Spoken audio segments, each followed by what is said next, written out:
So maayong gabi sa inyong tanan. Ano yung nasad ko karon aron ipakita ning ako ang bag-ong upgrade sa ako ang humanoid robot.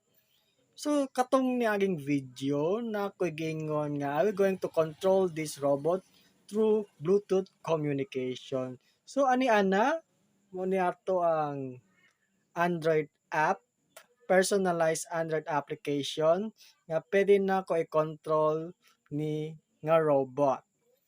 So, muna siya mga controls na siya arm control and additional controls, no? Then, na siya left turn, right turn, move forward, and move backward. So, let us try to make the robot move using our Android app. So atras na siya. Then, forward. Oh, lakaw na siya pa forward. And then, left. Parang uli ko siya pa left. Medyo hinay. Then, how about right? So, uli ko siya pa right. Stop. Okay. Ata nang pabalikon. Up.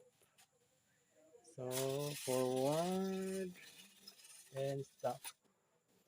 So, kuha na siya patubang din, no? Okay, medyo danlog manggod ako ang tiles, no? Sa 3D printed, no? Good ni. So, let's make the arm moves. Right arm. Arm down, left arm, right arm down. So, okay. So, how about shake leg? Okay.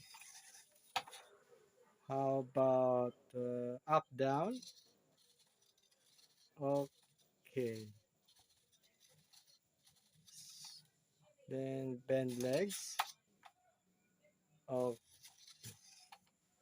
okay. Then how about okay. Go home.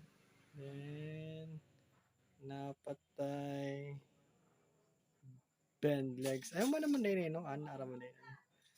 So, more or siya, we can now control our robot using our Android app. Okay.